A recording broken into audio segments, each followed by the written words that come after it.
How you doing, everyone? Welcome to the Deeper Dive. Dave Lochran, that's my name. That fellow right there is Adam Shaw. It's presented by Awesemo.com. We got a six-gamer today, Adam. How you feeling about it? Pretty good. Can't really go worse than the last couple have. So I'm optimistic. Yeah, so am I. Hopefully. Like, my camera's getting blurry on me. It's the I think the totals are a little bit deceiving. Josh and I did the strategy show this morning, and you got like a 230 plus total, 232 and a half now on the Sixers Minnesota game. At the time, before we really had any like injury news or concerns there wasn't a whole lot to say, man, I have no problem paying for these guys. But then in the other games, like we're still waiting on Myles Turner, Darren Collison, Jeff Teague in the first game we talked about. Lynn and Dedmon are doubtful. Gary Harris remains questionable. I don't know. Is this game or do the games with the mega high totals like Atlanta OKC 234 and a half, Philly Minnesota 232 and a half, Denver Golden State 228, do they appeal to you as much as you would think just by looking at them at face value? Do they appeal to me? Yeah. Do they appeal to me like relative to the other games? I guess as much as I would expect. Not necessarily. I mean, the OKC Atlanta game really does a lot, but I think that That's the best game on the slate. Right. But I'm mostly talking about Minnesota and Philly, and then Golden State, Denver. Not to Yeah. say there aren't pieces, but stacking them feels kind of tough if you're talking about all the high priced Philly guys and the Minnesota guys priced for Derrick Rose being out. Right. The Minnesota Philly game I like a lot. As far as just at least having individual plays from it. The Golden State Denver game I have almost nothing as a priority. So Yeah. that one's the one that really stands out as just being really, really weird to me. Agreed. Let's jump into it. As always, we're happy to have you with us. We got the best viewers in the business, especially those that give us some thumbs up here. I just probably prompted something bad, but don't do us dirty. We love you guys. Let's get into it, Adam. Indiana, Phoenix. Looking at what we have, home. It's Indy at home, and the Myles Turner news looming is still kind of big because Sabonis remains under 8K on DraftKings and FanDuel. Pacers are 10.5-point favorites here, but I think with Devin Booker being back and already confirmed in this morning, that kind of takes the bite away from it a little bit. They've been playing better when he's healthy. Let's start here with the Pacers and start with this whole Myles Turner situation and work our way through it. Yeah, so I mean, Myles Turner obviously is a huge piece on this slate. Luckily, the first game of the night, so we'll have that news. If he's in, then it takes a lot of appeal away from this team because you have Turner, who is still priced up to where I think he's okay, but it's obviously a good matchup. But I'm not really jumping up and down to pay for Turner. But it makes Sabonis really difficult to get to at a price tag that has increased because of Turner being out. You have Thad Young, who I expect would take a little bit of a hit if Turner's back. Same goes for Bogdanovich. It basically, if Turner's in, it leaves me really liking Victor Oladipo, who, despite his recent play where he's averaging less than 1.1 fantasy points per minute since returning from injury, he has just a 26% usage rate. The price tag has come down to where I think there is just a lot more reward than risk with Oladipo, even given his recent play, especially in this matchup against Phoenix. And then you also get Corey Joseph as a value play, who is 3,400 on DraftKings, 3,900 on FanDuel. Questionable for this game, but assuming that he's good to go, getting 24 to 26 minutes just as a point per dollar guy on a slate where there's not a lot of value. Outside of those two, though, it just gets really, really tough for me to like a whole lot from Indiana. Whereas if Turner were out, I would be more interested in Sabonis than I'd be more interested in Thad Young and Bogdanovich. Yeah, me too. By the way, I looked at a tweet from DFS Alphas that said, "Is Taj Gibson in quotes a lock today?" And I'm like, why does this tweet have 10 likes? Why in the world does something like this have 10 likes? Then I looked closer, and Joel Embiid's picture is in place of Taj Gibson. So yeah, that would be nice. It'd be cool if they actually got the player right too, and we had 4,400 JoJo. Also, I heard you're in the business for some narratives today. Yeah, the entire deep dive article, nothing but revenge narratives. Check it out. That's not true, by the way. That's not true. Anyway, well, I agree with you on Oladipo. It's kind of tough, man. Like you're getting him. Last year, I had that motto. we did shows all last year together. If Oladipo fell below 8K, I'm 100% in. Not every lineup, but I'm on board. I mean, when he would fall below 8K, he'd be a phenomenal value all of last year. And hell, up until getting injured this year, if I told you Oladipo was 7,800 against Phoenix, I guarantee you, but of course, before the injury, that you would jump on that in a second. Yeah, no question. And it's just too cheap of a price tag, I think, even given what's going on with him now. I mean, if you project him, if you assume this game stays competitive and you project Oladipo for about 34 minutes, even at almost 1.1 fantasy points per minute, it's a fine play. And when you factor in that Phoenix is a team that should allow him greater than 1.1 fantasy points per minute, even given his current struggles, I think it's a pretty clear play, especially given the lack of value on this slate and the fact that guys in that upper mid range are just a lot easier to get to than some of the superstars. Yeah, I'm in agreement with that.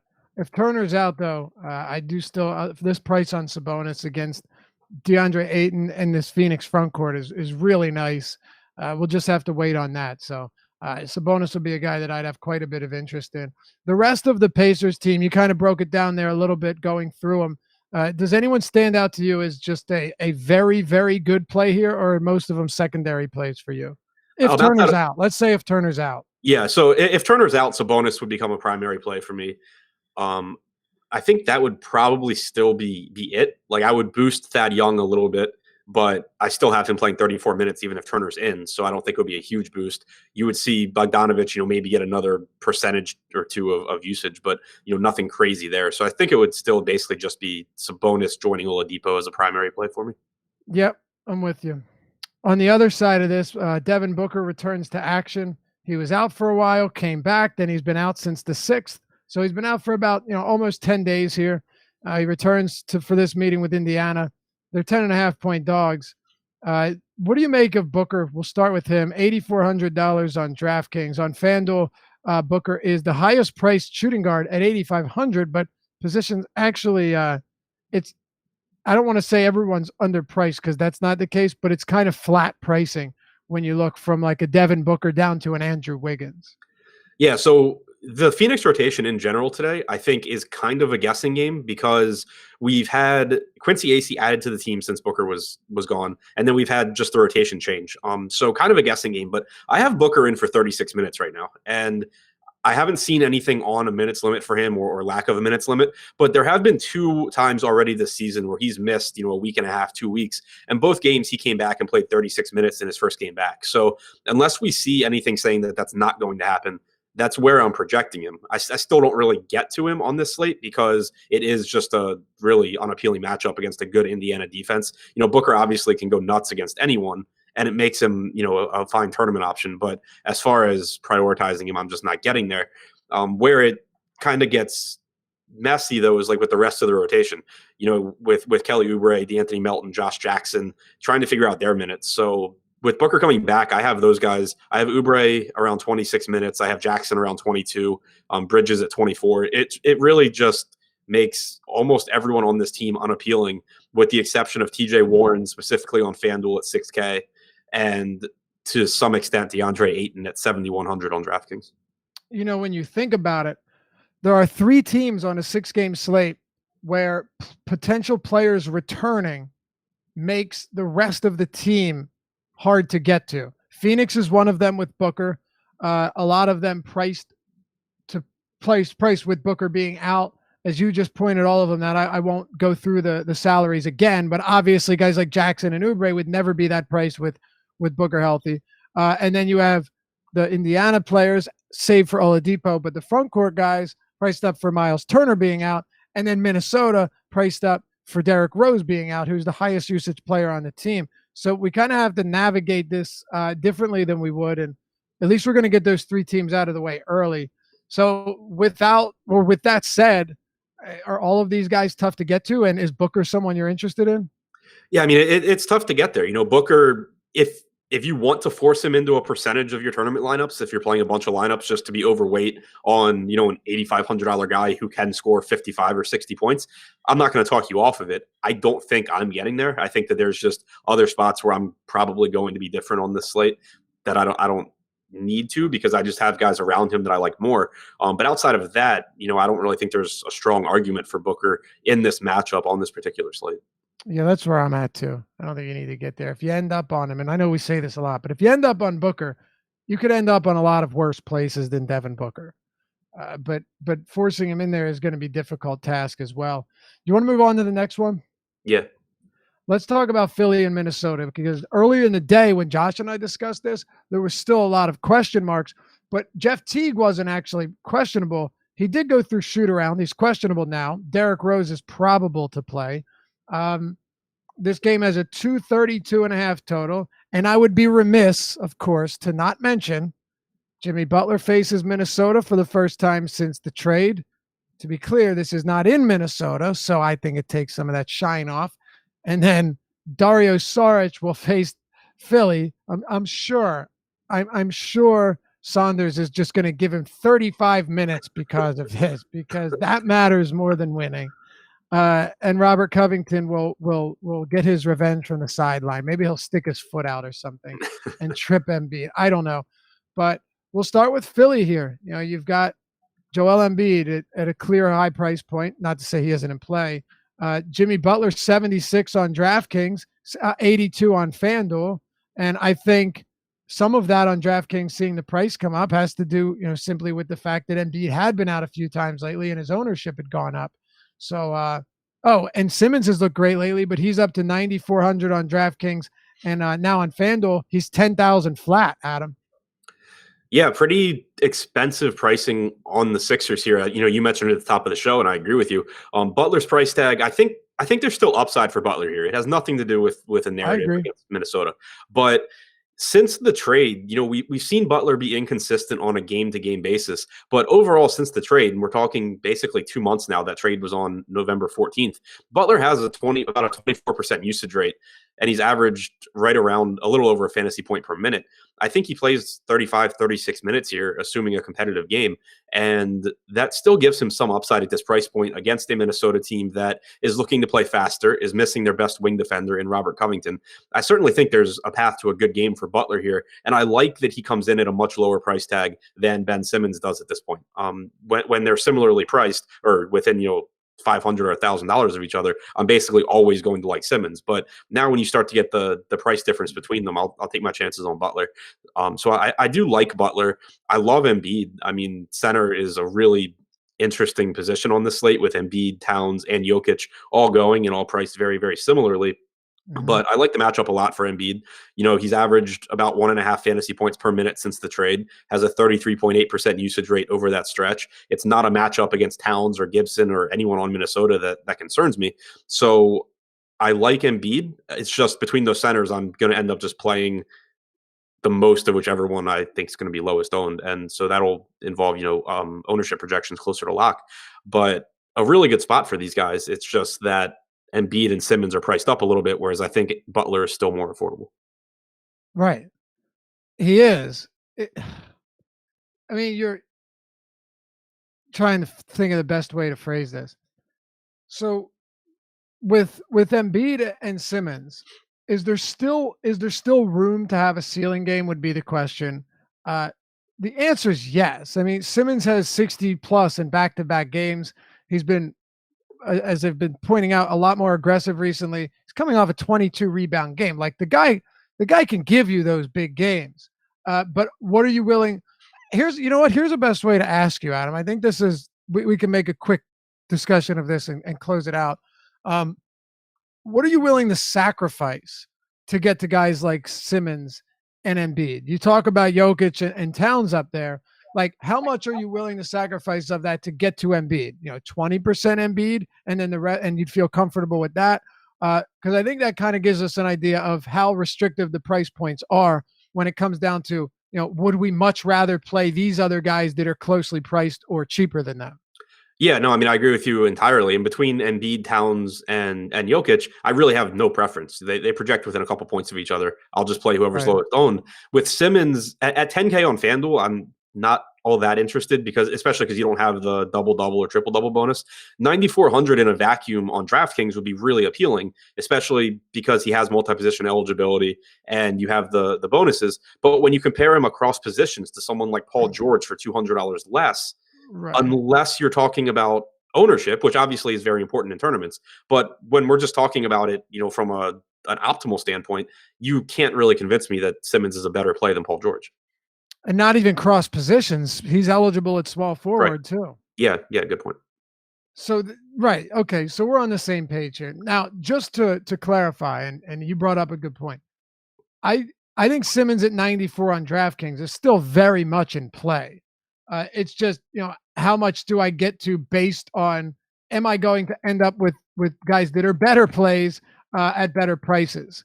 And I know it's kind of looking at it with too much simplicity, but that's what it comes down to for me. And I guess that's why I guess that's why you're landing on some Butler too, is because you don't want to not have this game in some spots. Like you want to have this game. Right. And also just going back to DraftKings in particular, I like Paul George more than Simmons, but I do like Simmons more than I like Durant, more than I like Curry. So I imagine that I will end up with a decent amount of Simmons, probably just less than George. Fantasy sports is such a wild thing. Like if someone tuned into this show and they didn't know that it was DFS, we're just talking basketball, right? And the first thing they hear is, yeah, I like Ben Simmons more than Kevin Durant and Stephen Curry. What the fuck? But that's not the case, and I'm with you there. So, all right, I think that's a pretty reasonable breakdown. Anything else here with JJ Redick? Anybody else for Philly before we flip sides? Yeah, I was going to say I think Redick's a perfectly fine secondary option. He grades out basically priced exactly where he should be for me, but with it being a 6-game slate that's lacking in value, anytime you can get a mid 5K guy that's going to play 32 or 34 minutes, I think it's reasonable in this type of game environment. Yeah. By the way, Myles Turner is expected to play, so we have that news. That's good. That's very good. Hey, by the way, everyone's talking about revenge. I want to give you the real revenge here. Okay, the real revenge. Corey Brewer is making his 76ers debut tonight. Yeah, you heard that. You know who Corey Brewer played for before? Every team in the NBA? Yeah, exactly.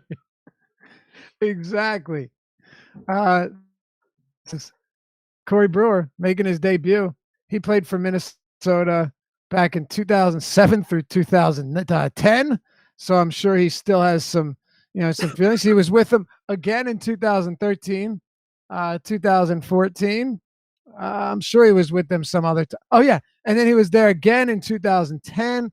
God, he's been around the block a couple times. But yeah, I don't know if we should expect to get minutes there. Remember there was a stretch he had like the longest Ironman streak in the NBA up until a couple years ago? Did Brewer really? Yeah, like when he was I think he was on either Houston or the Lakers when it ended, but for a while he was getting like literally like 4 minutes a night. I didn't know that. Wow. I had no idea, actually. Let's talk about Minnesota here. I mentioned this morning that if Derrick Rose plays and isn't limited, $5,900. What is he on FanDuel? 63, I think, 6,300. Especially if Teague was out, but the guy shoots a lot. I mean, he's going to take a lot of shots. The Sixers have been very, very prone to giving up big games to exactly these type of players, and kind of like you discussed with Butler. I'm looking to get some exposure to this game without paying above what I want to pay. And in some spots I will, some spots I will go to Embiid or Simmons or Towns. But 5,900 for Rose, if he gets 30 minutes up, is interesting. The last thing I'll say, we don't really know what the rotation is going to look under Saunders, with Derrick Rose. I know he played on the 11th. I get that, but it was his first game back in 2 weeks. So, was that his first game? And then we should expect him to play 32 minutes a game going forward, or what? But he is pretty inexpensive. Yeah, I mean, I think that – so I'm at 28 minutes right now. I wouldn't be shocked if he got to like 30. I might actually go ahead and just bump him up there so that maybe I get a little bit more. He played 27 and a half in that game against Dallas. And the thing, like even under Tibbs, he was playing 28 to 30 minutes when everyone was healthy. It's just that really the whole team hasn't been healthy very much this season. So if Teague's in, I'm not giving Rose more than 30 minutes here. And I think that it is a nice spot for him. I think he certainly has a ceiling. It's just that the price tag is still a little bit higher than I would like for, 30 minutes from someone. But since the trade, a 26% usage rate for Rose, a 26.1% assist percentage. If Teague were to sit, then it becomes completely different, and I would like Rose quite a bit more. Well, let me ask you this though. Excuse me. With Covington out, you got guys like Josh Okogie, who, as we've seen, not exactly a stellar basketball player. In this case, Rose came off the bench his first game back. Okogie played 23 minutes, I think it was. With Covington out, though, I don't think it's crazy to think that Rose does get the 30 minutes, assuming he's healthy enough and there's no limitations. Only because would you rather have Rose, Teague, and Wiggins down the stretch, or Teague, Okogie, and Wiggins, or Teague, Rose, and Okogie? It seems like with Covington out, there is the extra few minutes to bump him up. Yeah. So as far as the closing rotation, I wouldn't be surprised if it depends on what the score, like who's winning. Sure, because yeah. defensively, you'd rather have Okogie out there. If you're trailing, you'd rather have Rose. But yeah, I mean, that's obviously a good point. In the game that Rose played, where Okogie played 23 minutes, he did deal with a bunch of foul trouble in the first half. So I have them projected. And he closed. Yeah, Rose closed. Okogie dealt with foul trouble in the first half, but yeah, I mean, I have Okogie I went ahead and bumped Rose to 30. I have Okogie at 28. Okay, sounds about right. Good point on the foul trouble. I wonder if that will influence. I don't know. It's just strange to. It's weird. I have trouble thinking that Rose is going to play less than 28 minutes. But what I'm saying though, it's a tournament play to me as a guy that has always been a chucker, but this year he has really redefined himself as like a big time chucker. And in a spot like this, we've seen it work. So right now, I'm personally not landing on a lot of Rose because I don't have him projected that high. But I just feel like it is one of those spots at 5,900 in a game with a total this high where he could be pretty solid. What else do you have for Minnesota?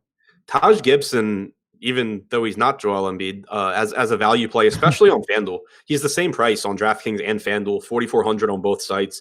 We've kind of surprisingly, from what we were kind of guessing would happen when Ryan Saunders took over, but we've seen Gibson continue to play more minutes than Dario Saric, and I have no reason not to expect that to carry over here against Philly. So if we're going to get 28 to 30 minutes from Taj, I think that he's not the most exciting play in tournaments, but he's certainly a guy that I think is a little bit underpriced for his median projection here.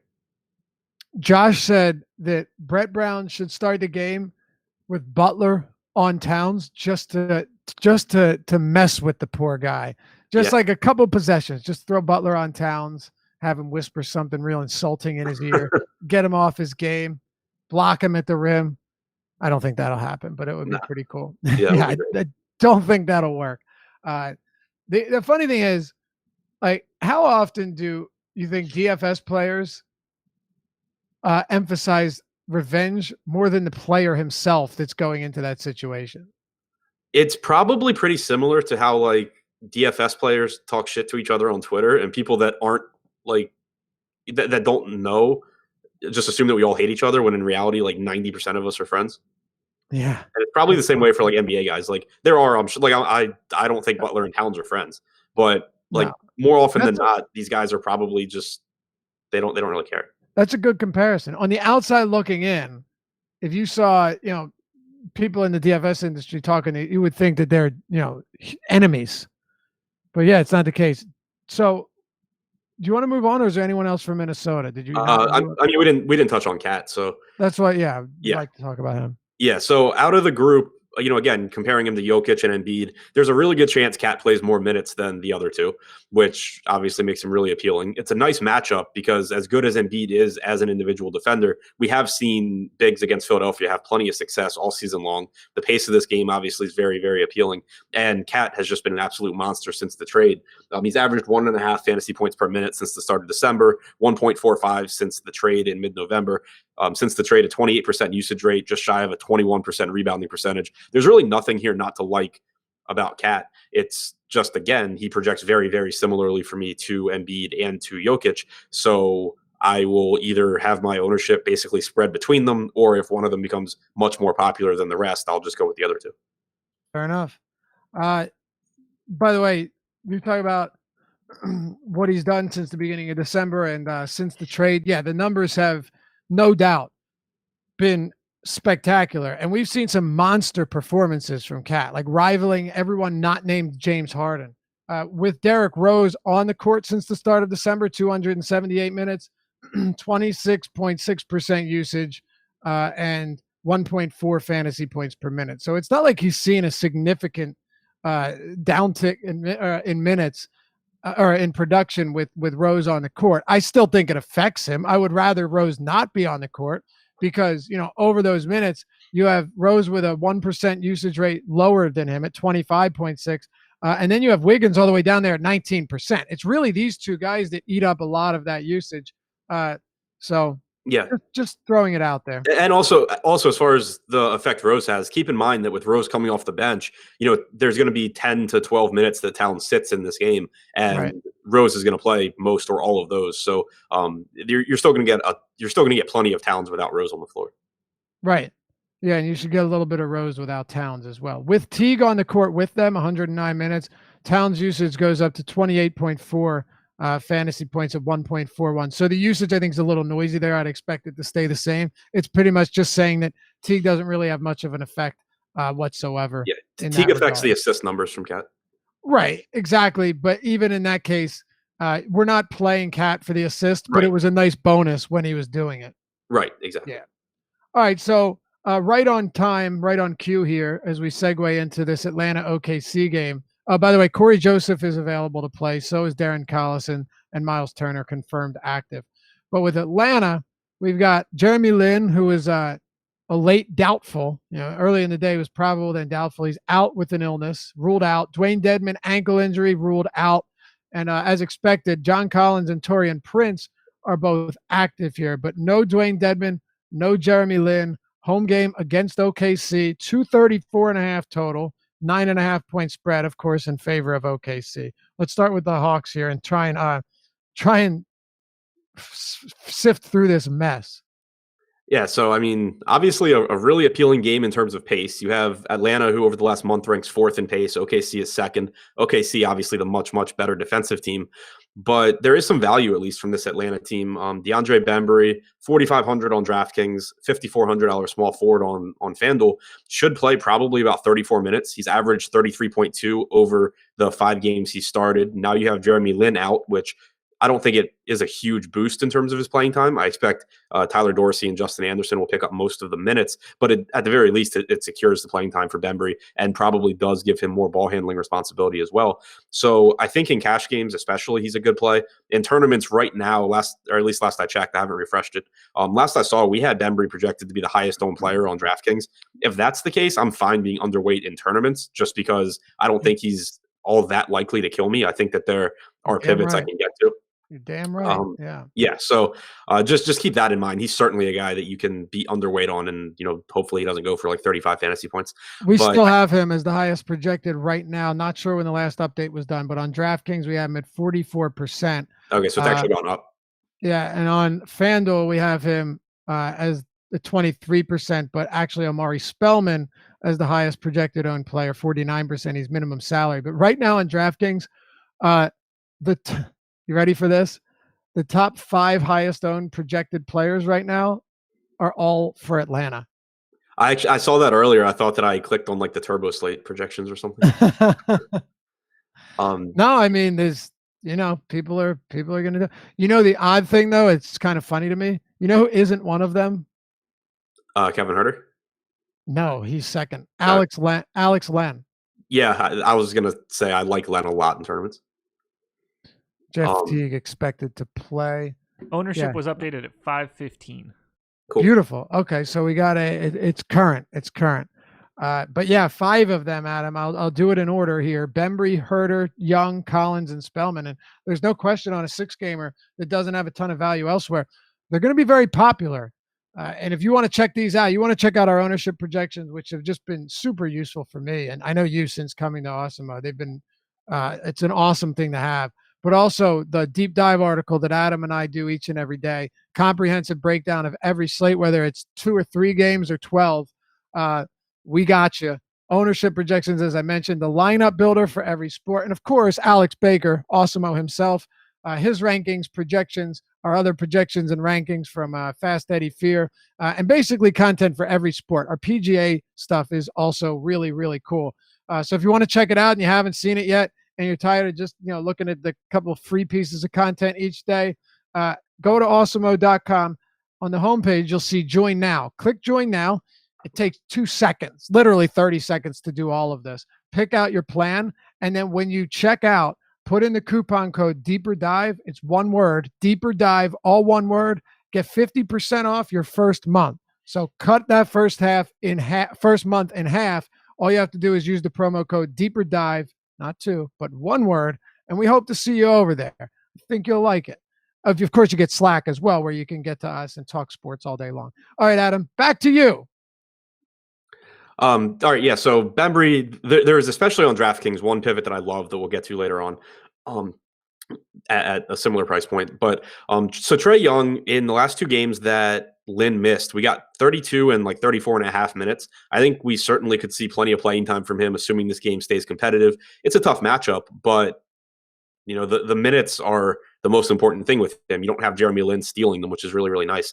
So I think Young is a perfectly fine play, although he's another one who, whenever he's going to be popular in tournaments, you can pretty easily be underweight because he's such a volatile player. He's someone that is just generally much better to have when he's not highly owned. John Collins, I absolutely love here, especially DraftKings at 7,600. Then on FanDuel, 7,500, yeah, 75, yeah. And then FanDuel, where you have to roster the 2 power forwards, he's more expensive, but there's not anything at the top end. Collins has averaged 1.2 fantasy points per minute this season. It's not an appealing matchup against this front court, but he's just a good player who should play around 34 minutes here in a game that has a ton of extra possessions. So I really like Collins. And then Len versus Spellman, I haven't seen, but I'm assuming Spellman starts again. Played about 30 minutes last game. I haven't projected for 26 here just because I think 30 seems like the high end of what we're going to see out of him. Very difficult matchup for Spellman. More appealing to me on FanDuel than DraftKings since he's a power forward and you can just drop him. On DraftKings, I think that, again, depending on projected ownership, I think that if you can pivot to Alex Len, it makes sense as a leverage play because you probably will have more people roster Spellman because he's starting, because he played 30 minutes last game. But there's just a whole wide variety of things that can go wrong for Spellman here. And anything that gets Alex Len on the floor makes him a very productive play. It does. It does. It'd be nice to know that he was going to get a little extra run, but it's actually kind of nice to not know, right? Because when you're looking at these ownership projections, just absolutely through the roof for all of these other Hawks, there's no you even talked about this the other day against Philadelphia, and Dwayne Dedmon, but it was pretty wild. He was knocking down threes, just like hand in the face threes, and you would have never thought that this is like a traditional big knocking them down. I'm really liking Dwayne Dedmon, but he's out. And, in that game, Alex Len saw only 13 minutes, but he had 9, 6, and 2 with 19 fantasy points. Like from a per minute standpoint, Alex Len is a good player. If he does happen to get the run here, which it's not out of the question at all, you get 26, 27 minutes, even 25 minutes from Alex Len, you're going to be really happy with that $4,100 price tag, even though somebody like Steven Adams is on the other side of it. Right, and it's appealing in tournaments too, because if a ton of the field is on Amari Spellman, right now we have Spellman at 27%. So in the last game, you had 48 minutes split between Spellman and Len. So if we assume that that's the case again, and like they're not playing Len alongside Spellman, and that Len gets whatever minutes Spellman doesn't play, if Len finds a way to get to 26 minutes, that means you're getting Spellman for 6 to 8 minutes less than people are projecting him for, and you're just passing 27% of the field right there with Alex, if Len can outscore Spellman at a similar price. Yesterday we talked about how it would be really tough for Terry Rozier not to get somewhere like close to where he needs to be. Well, he figured it out. He found a way to do it. But I say that because with Spellman, it's not crazy at all to think that Omari Spellman could not get another 30 minutes. I mean, I see it this way. When Dedmon and Len were both healthy, you had Spellman get minute totals of 8, 7, 3, and 3. Okay, so he played 30 last game with Dedmon out. That shows you where he stood in this rotation with everyone healthy. So there's no guarantee whatsoever that he sees the same amount of minutes here. It's very possible that Alex Len could get the bulk of those center minutes against the big traditional center, and no one's going to be near him because everyone's looking at what Spellman did last time out. I mean, in tournaments, it just makes too much sense, especially with massive discounted ownership. I'm with you there, and I'm willing to take that risk. And to put this in context even more, and again, I'm just talking about DraftKings. FanDuel, Spellman's a power forward at minimum price, Len's a center. 3,500. Yeah, totally different. It's not a FanDuel conversation. It's a DraftKings conversation. But if I project Spellman for 26 minutes with his rates and Len for 22, I end up with Len projected for half a point more than Spellman. So it's not even saying, so if I go 28 and 20, I basically end up with them really similar. So it's not even saying like I need a lot to go right for Len to be the better play. It's just saying like I need Spellman to play less than 30 minutes. Great point. Yeah, no question. If you said you get 24, they split it down the middle, 24 minutes from Spellman, 24 minutes from Len, who do you want? Even if I'm not looking at ownership, I'm taking Len there all the time. Yeah, exactly. If I give them both 24 minutes, you end up with Len projected for like 4.5 more fantasy points. Right, exactly. Just quickly here, because we still have 3 games to get to and the OKC side of this. Go ahead and prioritize these Hawks guys for me since there's so many of them. And with the caveat, of course, that Alex Len in tournaments is our favorite pivot for the Hawks. Yeah. Collins, Bembry, Spellman in cash games / on FanDuel, then Young, Herter. Yeah. That's where I am too. So I won't even repeat the same list you just gave off. That's exactly where I'm at. And we again, Alex Len, it's very possible he gets 25 minutes here. It's very, very possible that Omari Spellman does not play another 30. Okay. OKC side, we've got Westbrook against the fastest paced team in the league. The Thunder are one of the fastest paced teams in the league, hence the 234.5 total. They are big favorites here. But I mentioned this to Josh on the strategy show. I thought it was crazy. I actually wanted to send it to you so you could use it in the deep dive and credit me. No, I'm kidding. Of course, kidding. You probably found it and mentioned it yourself. If you didn't, well, I'm going to say it anyway. So Westbrook has played 1, 2, 3, 4, 5. His last 5 games, he's shooting a lot better. A couple of them just shy of 40%. But considering what we had seen, really, really bad before that. Over his first 29 games, he was averaging 14.3 drives per game. Over his last 5, he's averaging 24.3 drives per game. 24.3 drives per game from Westbrook. It's no surprise that he's been more efficient. This is what he's needed to do all along. I get it. I'm not a basketball player. But when I watch him get to the rim with ease and just draw so much help from the defense, there's no reason he should be jacking up 4 or 5 threes per game. He's just so good at getting to the rim. Yeah, and Atlanta's, in addition to being a really bad overall defense, one of the worst teams defending the rim. Dedmon being out isn't going to do anything to help that. So, just absolutely phenomenal spot for Westbrook here. Really nothing not to like about him at all. And it seemed like most of the time lately he's been playing on slates with James Harden or Anthony Davis, where you just have this whole other tier of superstar player to pay up for. But that's not the case on this slate either. It's a relatively weak point guard position, so it's even easier to get there. I actually think point guard is weaker than small forward is tonight. Westbrook I think is just an absolutely phenomenal play. Yeah, me too. Paul George? Yeah. Love Paul George. He's my favorite small forward. I think that, outside of ownership considerations, he's just the guy for me at small forward. He's cheaper than Giannis. He offers 55 to 60 plus fantasy point upside. The guy's averaged like 1.33 fantasy points per minute for the entire season, 1.35 since the start of December. Over the last month, he actually has a little bit higher usage rate than Westbrook. He's just been absolutely phenomenal this year, and it's a great matchup, obviously, for him as well. So I like both of these guys. I think that really on this slate, I think if you can find the salary, you could play them together. But even if not, having one of them in your lineups is obviously a good starting point. Absolutely. 92 on DraftKings is a beautiful thing. Uh, Aside from that, I could see how you get to like a Schroeder or a Jeremy Grant, but Josh and I had this conversation earlier. We are on different pages. We'll see where you side here. What are you doing with Steven Adams at 7K on DraftKings and on FanDuel at 7.3? So I hadn't made lineups, or I haven't made lineups yet. On FanDuel, I think Adams is appealing because you see such a stark difference in center pricing there, where like he's 7,300, which I think is cheap, but everyone else like Embiid and Towns are over 11K. Mhm. So I think maybe it becomes a little bit easier to get to Adams there. But as far as tournament upside goes, I just think there's a huge difference between the likelihood that Towns, Embiid, Jokic get to where I want them to be, and Adams gets to where I want him to be. I think that Adams is a high floor guy, but he's just not that high of a ceiling when you have a ton of opportunity cost at the top of the position.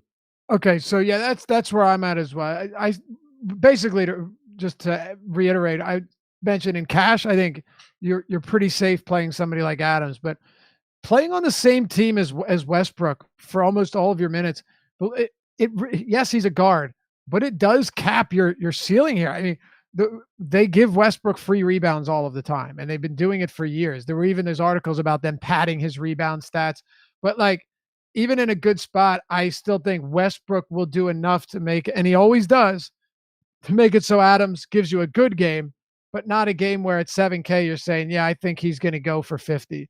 And that's why for me in cash, I like it. In tournaments, I think it's a pretty easy fade.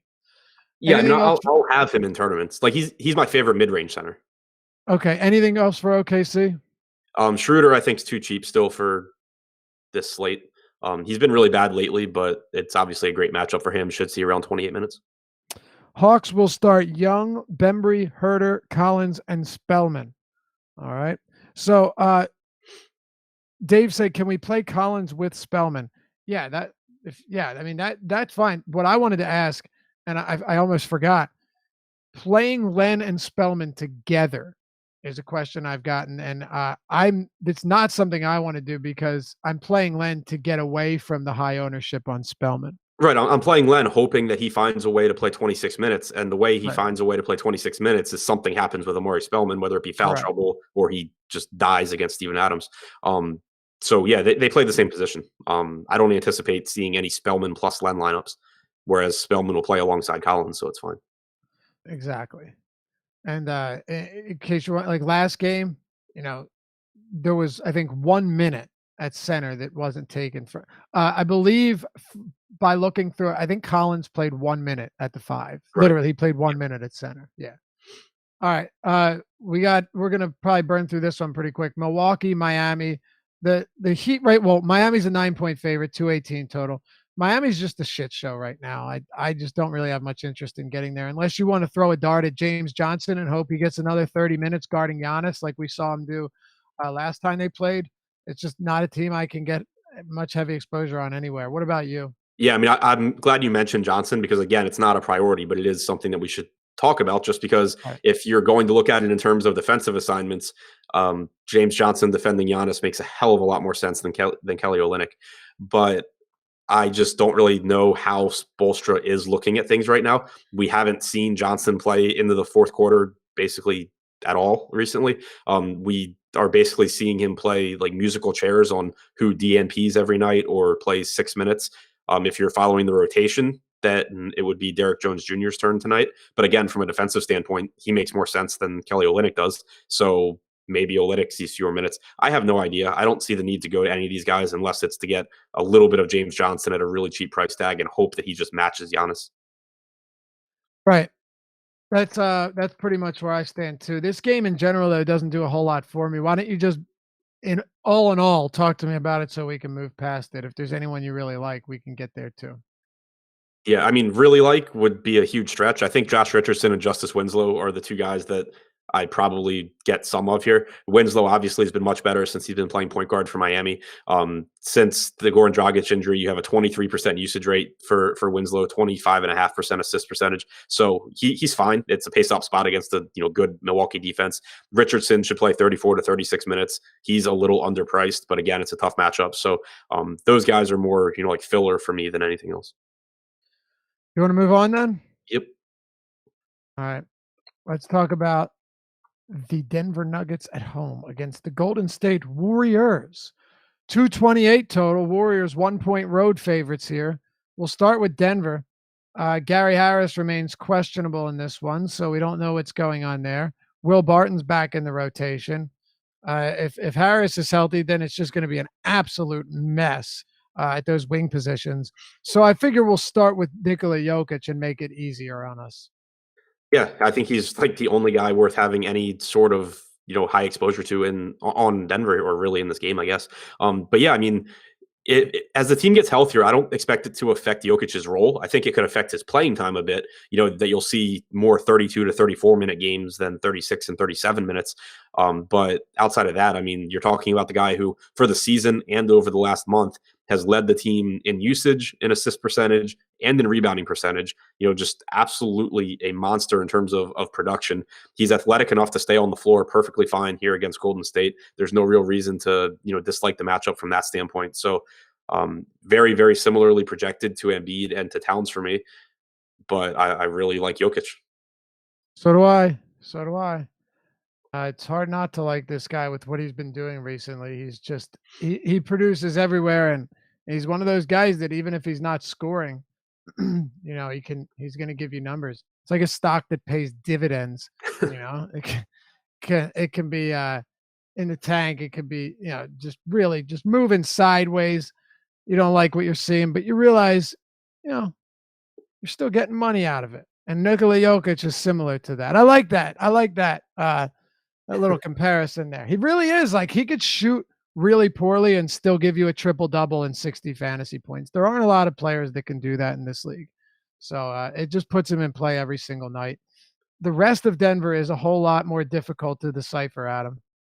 Yeah, it's an absolute mess. Gary Harris, obviously, if he's out, you should still see plenty of minutes from Malik Beasley. You should see plenty of minutes from Monte Morris. Still wouldn't be priorities, but they would at least be some value on this slate. But if he's in, it just becomes an absolute nightmare, especially because like Torrey Craig. So if Harris is out, Torrey Craig, I think, plays additional minutes here because of Kevin Durant. If Harris is in, then I don't really know where those minutes would possibly come from for Craig. If Harris is in, I think you also see Murray probably play like 32 instead of 34 to 35. If Harris is out, then you probably see a couple more minutes for Murray. It's really tough to get to anything other than Jokic here for me. Yeah, me too. What about on the other side? You got a Golden State team that is clearly loaded with quality players, but you just don't get to them very often based on the prices and the spread around usage and so on and so forth. And then DeMarcus Cousins is going to return on Friday. That's going to make things even more interesting. I told Josh, if Cousins is limited to like 25 minutes in his return and he's still 6K, it's going to be hard for me not to have some DeMarcus Cousins because we've seen what this guy can do in 25 minutes. Yeah, no question. But it's not a great matchup here against Denver. Durant, the price tag's appealing at 9,700. He's the guy that I have as the best play on Golden State, but he's still $500 more than Paul George. He's $300 more than Ben Simmons. And even if you wanted to say, okay, well, he's going to be lower owned than George, I don't think he'll end up being that much lower owned than Simmons. And I would rather play Simmons between the two. So it really just makes him purely a secondary option in tournaments for me. Really the same thing with Steph Curry. Draymond's price is okay. It's not great. Klay Thompson, kind of the same thing. I just have like nothing that I'm prioritizing from Golden State. Yeah, me neither. I got a question. What do you think about Patrick Patterson tonight, Adam? I have him playing like 14 to 16 minutes. So the next question will be asked, why did he play 22 minutes last game? Because I'm pretty sure that game blew out if I'm going from memory. Or if it wasn't a blowout, it was at least a weird second combination. It was a home and home with San Antonio. I don't remember. I'm pulling it up now. I saw it earlier and completely disregarded it. Trying to see if anyone was in foul trouble. Was it a blowout that got closer Because I don't watch basketball on the weekends. Well, when football season's on. Right. Yeah. No, I'm pulling it back up now. It was definitely just a completely weird rotation. It got to like an 18-point lead, and then San Antonio sort of came back late. But yeah, like Jeremy Grant barely played in the fourth quarter. Jeremy Grant only played 30 minutes. That's low for him. Yeah, it was just a weird rotation. Like you probably get like 16 minutes for Patterson.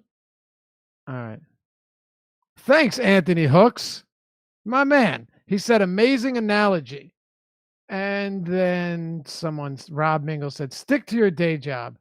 All right. Well, that was a good analogy. Leave me alone, man. That was solid.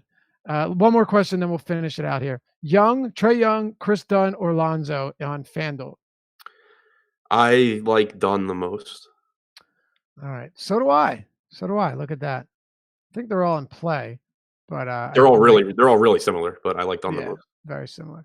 All right, well, let's get to Kris Dunn here and talk about the Chicago Bulls and Lakers. Lakers 7.5 or 7-point favorites, which is a surprise. 215.5 total. Dead last in defensive rating still since LeBron has, or offensive rating, sorry, since LeBron has been out. Dead last in the league, Adam. But their defense has been pretty strong. However, they're also playing at the fastest pace in the league since LeBron went out. So it's funny. Fastest pace, great defense, worst offense, Los Angeles Lakers. Yeah, now and then they're facing the Chicago team that now plays really slow and has gotten a bit better defensively under Boylen. I just have trouble like thinking that the Lakers keep being this bad. So it's not their price tags have gotten to where they're not really huge priorities for me, but I do think that Kyle Kuzma still stands out, especially at 7,300 on FanDuel. You get him at a $1,100 discount off of John Collins. You get him just at a really appealing price tag. In the 7 games he's played since LeBron's injury, he has a 27.5% usage rate. He's averaged just shy of a fantasy point per minute. He played more at center last game, and I imagine that he will do the same here against Chicago. So I like Kuzma quite a bit. Lonzo, Ingram, both secondary options. JaVale McGee, a secondary option as well. They did say they might make a lineup change here. I haven't seen what it would be. My guess is that it would just be KCP replacing Josh Hart. I don't know if they would do anything more drastic than that, but obviously something to keep an eye on. Is there anyone for the Lakers before we close it out with the Bulls? Anyone that you really like for the Lakers tonight? Kuzma and FanDuel. Okay. Is that it? Really like? Yeah. Yeah. Okay. I want to talk about with LaVine. We had mentioned last week how the potential assists and touches per game, they can go down, they can go up, and they can get some noise there, but they've been significantly cut since he got back with Kris Dunn and Markkanen healthy. I expect to see a lot of Lonzo Ball defense on LaVine tonight. I like Kris Dunn a lot here. Yes, so do I. Okay, yeah, go ahead. Especially on FanDuel, where the price tag is basically the same as it is on DraftKings. But, on DraftKings, I think he's a perfectly fine option as well. Since LaVine came back, you have a 21.5% usage rate, 40% assist percentage for Dunn. You should see around 34 minutes, assuming that neither of these teams just shits the bed and gets blown out. And then, obviously a pace-up spot. It's a good Lakers defense, but that I'll take the extra possessions from Dunn, especially because he's someone that isn't, scoring dependent. He can score some, but also he can pick up defensive stats. He picks up assists. He rebounds reasonably well. So I really do like Kris Dunn, especially if people are going to go to Trae Young with more ownership. I'll take Dunn at lower ownership.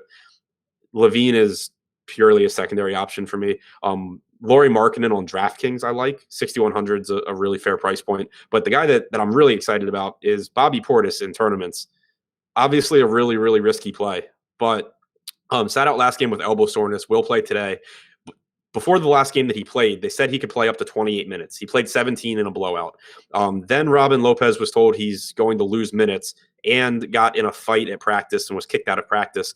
if you say that someone that's playing 12 minutes a game is going to lose minutes, I have him projected not to play. If that's the case, it's really easy to find 26 to 28 minutes for Bobby Portis. Same price tag as DeAndre Bembry on DraftKings, much higher ceiling, much lower ownership, and then 5K on FanDuel is perfectly fine as well. There's obvious risk because we haven't seen him play more than 20 minutes lately, but I love Bobby Portis in tournaments here. So do I. Absolutely. Him and Dunn I like a lot. All right, we got to get out of here. Anybody else for Chicago?